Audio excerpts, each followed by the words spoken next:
Today, what we're going to be talking about is the essential real estate terms that you need to know in this business. And this is one of the things that can somewhat be overlooked. If you go too fast and you skip steps like this, it can really be painful to your overall real estate career, especially in commercial real estate, because you can damage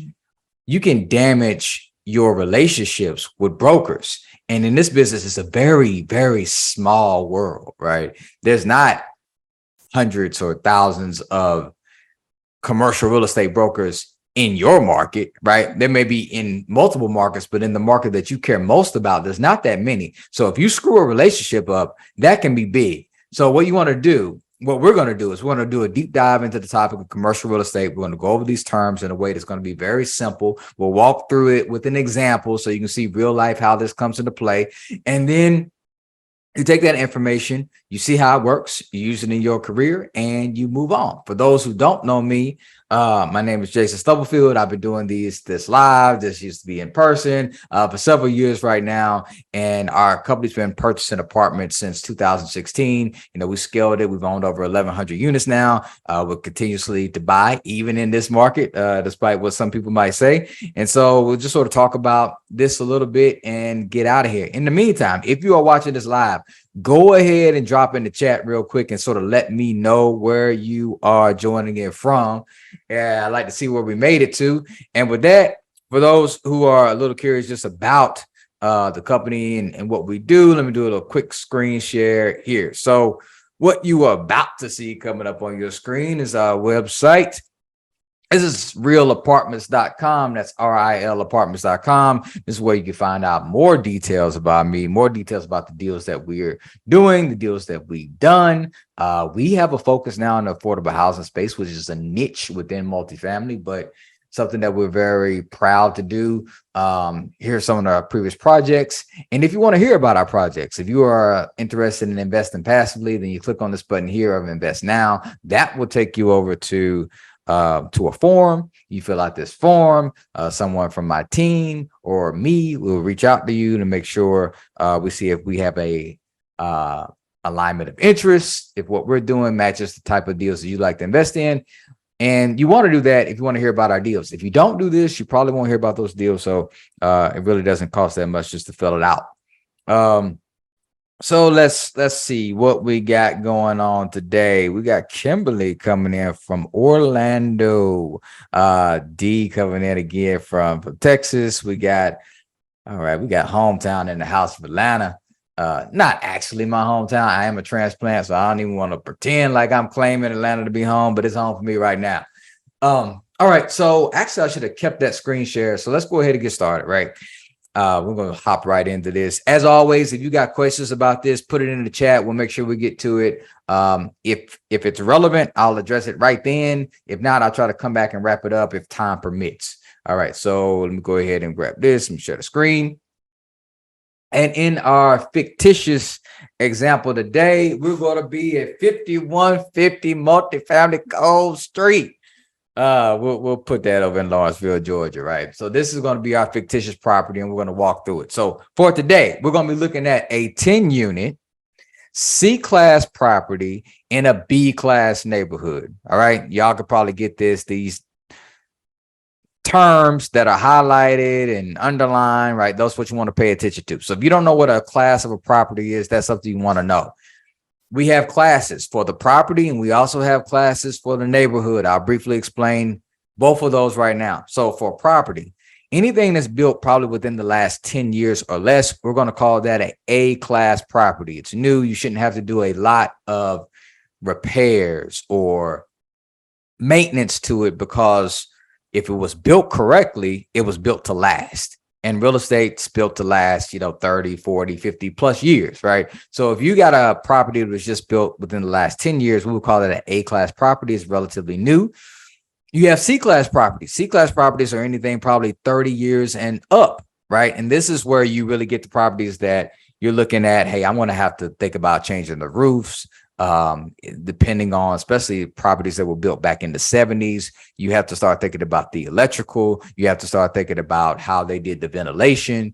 If there was if it can cool down properly, you get into boiler systems. So we rate properties based off of the year that they were built. And this is all subjective, right? So it depends on, it could be built in the 70s, but maybe they upgraded it 5 years ago. Well, then that's going to change the class of it. But just rule of thumb, if it hasn't been upgraded and it's 40, 50 plus years old, we're going to call that a C-class property. All right, enough on that. Now we'll move on to neighborhoods. And so neighborhoods also have classes to it, right? So when someone says I got a C-class property in the B-class neighborhood, what they're saying is that I got an older property, but it's in a decent neighborhood, right? And I'm skipping B, right? I'm going to skip B intentionally because you get A, I'm telling you about C. B is just what's in the middle, right? So anything property-wise, call it between 10 to 30 years, right? That's going to be a B-class property. All right. Talking about neighborhoods, you got your A-class neighborhoods. They're going to have the best schools, right? They're going to have very low crime. Then you're going to have C-class neighborhoods and even D-class neighborhoods. Those are going to be higher crimes. They're going to be worse neighborhoods. They're going to be poorer schools, right? So you can have an A-class neighborhood. You can have a C-class neighborhood. You want to know both of those, right? The idea is that you find the lowest class property in the best class neighborhood, because that's going to give you value add potential. All right. So also with doing this, we would look at this property is going to be 10 units, right? So we got 10 units, and let's say all the tenants there are paying $1,500 a month, right? So 10 units at $1,500 a month, that gives us $15,000 per month.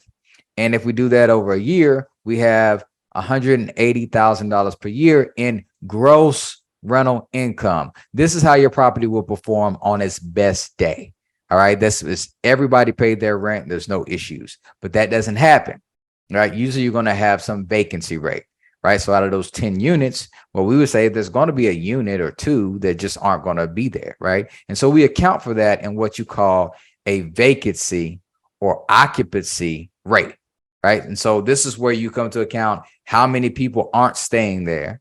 Right. And then you deduct that from your gross rental income. All right. If you deduct the vacancy rate from your gross rental income, then you have what you call the effective gross income.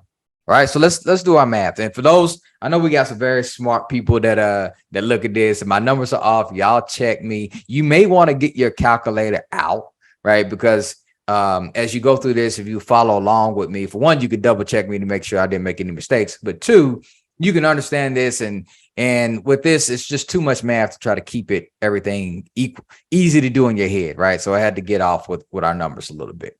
But you had a potential of making $180,000 out of this 10 unit, right? We're going to have a 5% vacancy. We're going to take that out. So now we're going to say we're down to $171,000 in our effective gross income. All right. And so after that, you're going to have expenses, operating expenses, or also maybe be called OpEx, right? This is your taxes, your insurance, your utilities, repairs, all the stuff that it takes to make your business operate goes into operating expenses. All right.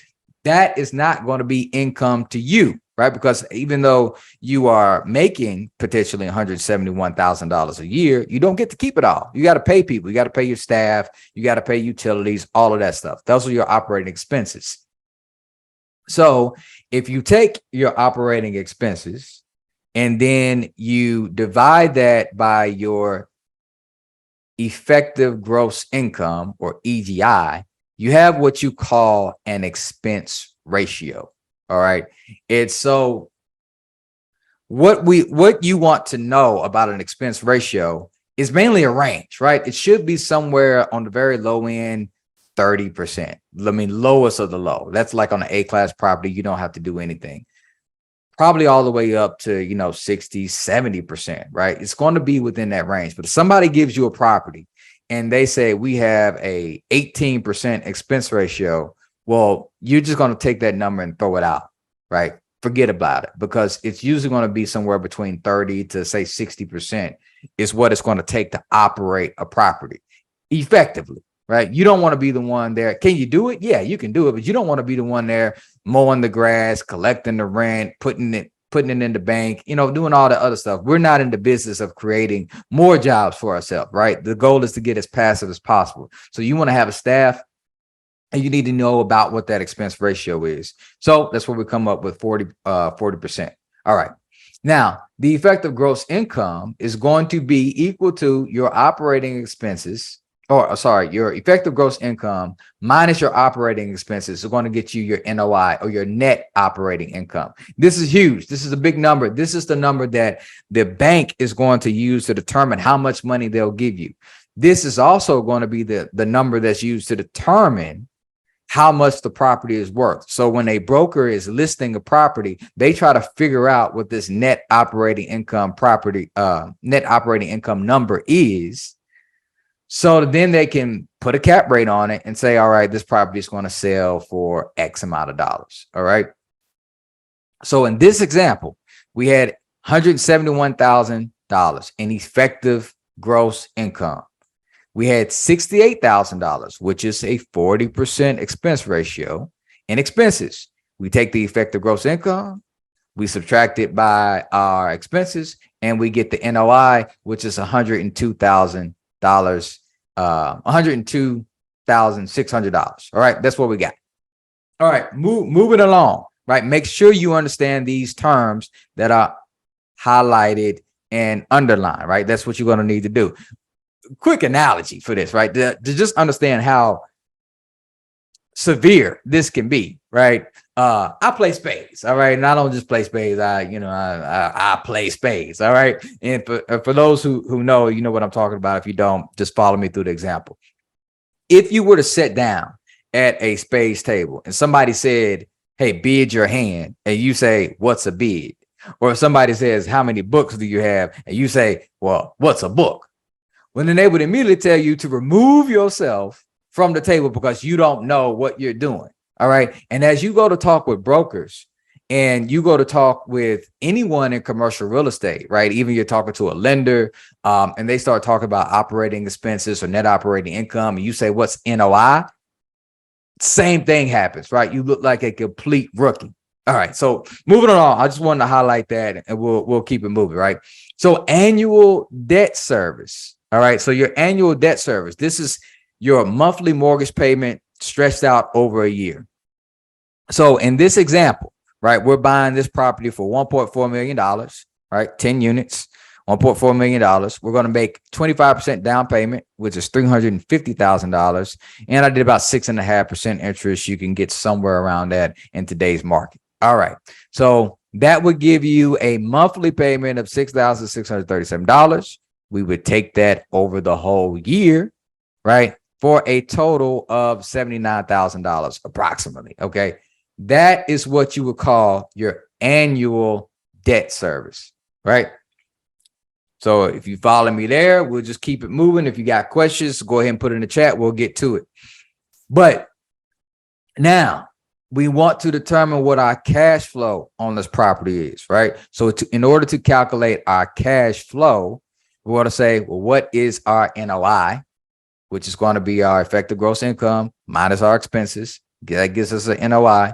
Then we're going to take up all the money we got to pay the bank, right? So we got to pay 79 grand to the bank. What's left over is actual cash flow, right? So that's how we get to this $22,956 right now. I wish I could have did this as some regular, just round numbers, so it wouldn't be such a mouthful to say, but whatever, I'll make it work right now. Okay, so that's sort of your basics, right? You got cash flow, annual debt service, NOI, operating expenses, all of that. These are the type of terms that you need to know foundation. If you don't know what that is, you should not be trying to buy a deal. All right, you want to know those terms like the back of your hand. Next, we're going to go into how do you measure your investment, right? So how do you use debt service and NOI in order to determine what you should buy and what you should not buy. All right. So we buy real estate looking for a return. One of those return metrics is called a cash on cash, or you may hear it referred to as your ROI, return on investment. All right. So how do you calculate that? It's your annual cash flow divided by the down payment, the amount of money that you had to put out of your pocket in order to buy a deal. So in this, after we paid all the bills and we paid the bank, we had $22,000. Let's just round that to $23,000 a year. We would subtract that, or sorry, we would divide that by the $350,000 down payment we made, and now we get to 6.6%. What is 6.6%? That is the rate of return you're earning on your money, right? And so when you think about cash on cash return or ROI, you're measuring the velocity of money. How fast am I getting the money that I put out back to me? All right. So it's all about velocity. Also, you want this number to be as high as possible. So for instance, if this number were say 10, then that means over 10 years, I'm going to get all my money back. If this number was 20, well, then you say, well, over 5 years, I'm going to get all my money back. Okay. So how quickly is my money earning money for me? That's what you're measuring right there in the cash on cash return. Then you also have the cap rate or the capitalization rate. Okay. And how do you calculate that? Well, we're going to take the net operating income and we're going to divide it by the sales price. In this example, right, we had an NOI, which is before, remember, before you paid your debt service, right? This is just your effective gross income minus your expenses. We're going to divide that by the purchase price. And so in this example, it was a 7.3% cap rate. All right. So what is that? That measurement is going to vary depending on your market. All right. So if you are buying in rural Mississippi, right, the price of money is going to be lower than say if you're buying in San Francisco. What do I mean by that? Saying it a different way, it's $100,000 in income is worth less depending on where you put it at, right? So if it's in rural Mississippi, you may say, well, I don't want to pay $1 million for $100,000 in income. If you put the same $100,000 in San Francisco, somebody will say, well, hey, I'm going to pay $3 million for the same $100,000 of money, right? That's what you're measuring. You want to know based off of your market what the cap rate is. And then ideally you try to buy at a cap rate that is higher than what the market is. So if the market cap rate is say 6.5 or 7, and I can buy a property at 7.3, well, I'm doing pretty good. If I'm doing it underneath that, then you could state that I'm overpaying for the property. I'm paying too much. All right. So that's sort of how you understand how cap rates come into play.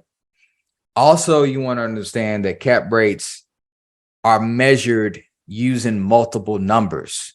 All right. So let's give you another brief example. Say you're buying a property and it's 50% vacant, right? I bought deals like that before. It's 50% vacant. Well, based off of just your NOI and purchase price, you may be buying at a terrible cap rate. They'll say, oh my God, you would never buy anything at that cap rate. But it's your purchase cap rate and going in. But then you say, after I take it from 50% vacant, I'm going to get it to, let's say, 95% occupied, right? In that example, this is what you would call a stabilized cap rate. All right. Now you're just saying, I bought it at a different cap rate than what it's stabilized at. And then we also have exit cap rates. Exit cap rates is where you take a peek into the future and say, well, what's it going to be in 3 years from now, 5 years from now? Or what is it going to be after I do renovations? And that will be what you call an exit cap rate. So just know that how you measure the cap rate, you have to get specific about what we're measuring and making sure it's apples to apples.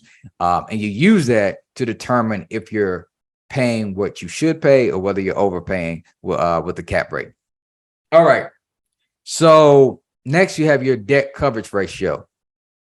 And this is what the lender is going to use to measure how much money they're going to be willing to loan you, right? So you could show up and say and think that you can buy a property 70% leverage or 75% leverage or 80% leverage. That may be possible, but depending on your debt coverage ratio, the lender will look at you and then determine. They won't look at you. They'll actually look at the NOI and they will determine how much money they're going to loan you. And they do that based off of your debt coverage ratio. So what is it? It is your net operating income divided by your annual debt service. So in this example, we got to pay the lender, right? They got to get their $79,644 a year. They want to make sure that you got enough money to pay them the $79,644 a year, right? So they want to see that this number, which is your NOI, is higher by some factor than your annual debt service, right? So you take the NOI, you divide it by the annual debt service, and you get this ratio right here, which is 1.29% in this example. That is your debt coverage ratio.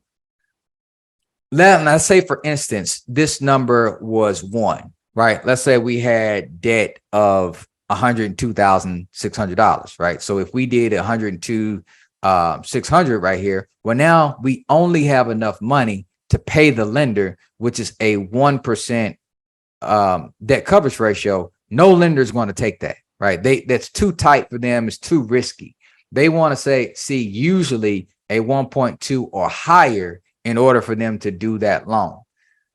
How does that come into play for you? You want to know this because if interest rates change for whatever reason and suddenly your mortgage goes up, well, the lender is just going to then give you less money, right? They want this to be at a max. Sorry, not a max, but a floor of 1.2. So if they look at where you're buying the deal at and say 80% leverage would give you a 1.1, well, then they're just going to lower the proceeds that you would get or the amount of money they would loan you until they get to a 1.2. All right. So understand that. So that's it for the terms, right? For the most part, right? And then we'll sort of go over a brief example on how these terms come into play. Let's see. Then we'll wrap it up. If you got any questions, I do see some questions over here. So yeah, let me wrap this up, Anthony, and then we'll come back. Right. So you have actual numbers and then you have pro forma, right? So because y'all are listening to this, you're not going to be like me. I was trying to buy my first deal. Lender told me, hey, go give me a pro forma. I said, no problem, Mr. Lender. I get it to you. I had no idea what a pro forma was. I had to go Google the term and figure out what they're looking for. But a pro forma is an assumption into the future of how you think your deal will perform. By all means, understand that it is just an assumption. So when you're buying a property from a broker, from a seller, anybody, they're going to come up with their own pro forma, and you do not want to trust that. All right. You want to come up with your own pro forma from your own research, because the person who's going to benefit by selling you the deal at the maximum profit is going to be the broker. It's going to be the seller. So sometimes they just get a little bit too, let's just call it excited about what they think that their property can do. Right. You want to make sure that you are being conservative, right, in your underwriting, and you use a pro forma that works. But in this, we're going to say that we bought this 10 unit and we feel like we can raise the rents by $150, right, over some time period. In this example, we're going to say 2 years, right? So how does that work? Well, as I renew these leases, we're going to give them, hey, Mr. Tenant, hey, Miss Tenant, rent went up $75 this year. And then the following year, it goes up another $75. If you've rented apartments, you know that this happens on a regular basis. So this is not even anything crazy here. But as you do this and you extrapolate that over multiple units, this is how you make money, right? So in this 10 unit example, what we're going to do is we're going to add $150 to these units, and that will equate to $1,500 a month, which equates to $18,000 per year. All right. So we have the numbers that we bought at over in the actuals, and then we're going to have our pro forma, what we expect to do with the property over here in column 3, right? So when we bought, it was a gross rental income of $180,000. We're going to take that to $198,000. We're going to keep the vacancy rate the same. All right. We're going to change the effective gross income by that 5%, right? So our effective gross income here now changes, right? And we're making more money over here according to our pro forma. Then we're going to have our NOI, which is going to be our effective gross income minus our expenses. In this example, we use 40% for both, right? So 40% of income is 102,000, 40% of income going to expenses is 112,000 over here, right? And then we're going to keep the annual debt service. Why would we keep that the same? Well, we're not going to go get a new loan, right? After we get this loan over here, it stays the same until we refinance or we sell the property or whatever. So we got the same annual debt service. And from that, we can go from making $22,000 or call it $23,000 to $33,000, right? So we're making an additional, 11 or call it, what was that? 10 grand a year just by doing $75 rental increases per unit, right? Over a 2-year period, right? And if we keep the purchase price, if we keep the cap rate the same, let's just say it's 7%, then where we bought it at 1.4 million and where we're able to sell at is now approximately 1.6 million. So this is how you look at deals and you determine how profitable it's going to be. In every deal that we put together, we look to do something like this. So in this scenario, we're going to go from whatever this was, I think it was, 6.6% cash on cash return, all the way up to, 33,000, which will obviously is more. So now we're making more money on our money. And then we're also baking in another $200,000 in value, right? So this would equate, if we held this property for just 2 years, that would be the equivalent of making $100,000 per year and the equivalent of also taking in $100,000 per year plus this $33,000 that you got per year. Well, obviously you would start off at 22,000. You'd have another year that may be, 26,000, let's call it. And then you eventually get to 33,000. But let's put a deal together that's walking through an example, that's understanding the terms and seeing how all of those go into play in order to make deals work and understand this business. So hopefully that was clear. Let's dig into some questions if it was not, and I'm going to try to wrap this up pretty soon. So we got a question from Nikita, who said, would this be a good deal? Yes, this would be a good deal. If you're buying it at 7%, well, let's talk about why it's a good deal, right? For one, it would be a good deal because I'm making 6% or north of that on my money, right? My cash on cash return is 6.6%. It's also a good deal because if we said the market cap rate was 7% and I was able to buy it at 7.3%, that's good. And I got a value add potential to increase the value of my property by 200 grand. So yes, that's a good deal. And that's why. What's a desired cash on cash percentage? Good question from Anthony. Ideally, we look to beat the stock market. All right. And so that's,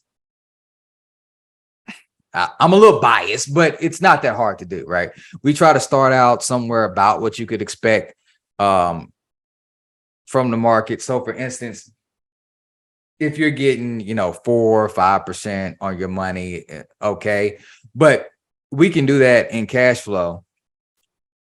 But where you really kill it at is where when you start adding in all the other benefits, like the potential to gain another $200,000 through a value add, the potential to start off at maybe 5% cash flow and then grow it to, in this instance, we'll start off at a 6% cash flow and then be able to grow it to 8 or 9% in a relatively short period of time, right? So to know if a deal is good right now, anywhere around, call it 5% north in cash on cash. And if you can look to, we didn't talk about equity multiples, but there's other metrics that come into play. But we start off with a cash on cash, and then we try to grow the value of our property overall over time. And then we also try to make sure that we're increasing cash flow and we increase the value of the property. Those two things combined together really let us know if we got a good deal or not.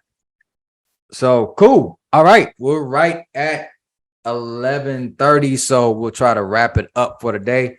Hopefully that was clear. I appreciate y'all. That is all the terms that you need to know. Please know that, study that. If you're serious about this business and you don't know it, doing that can be very beneficial, very valuable to you moving forward. And I want y'all to succeed. So with that being said, we'll wrap it up. Be the best version of you. because it'll make you the happiest. And I'll see y'all on the next one. Take care.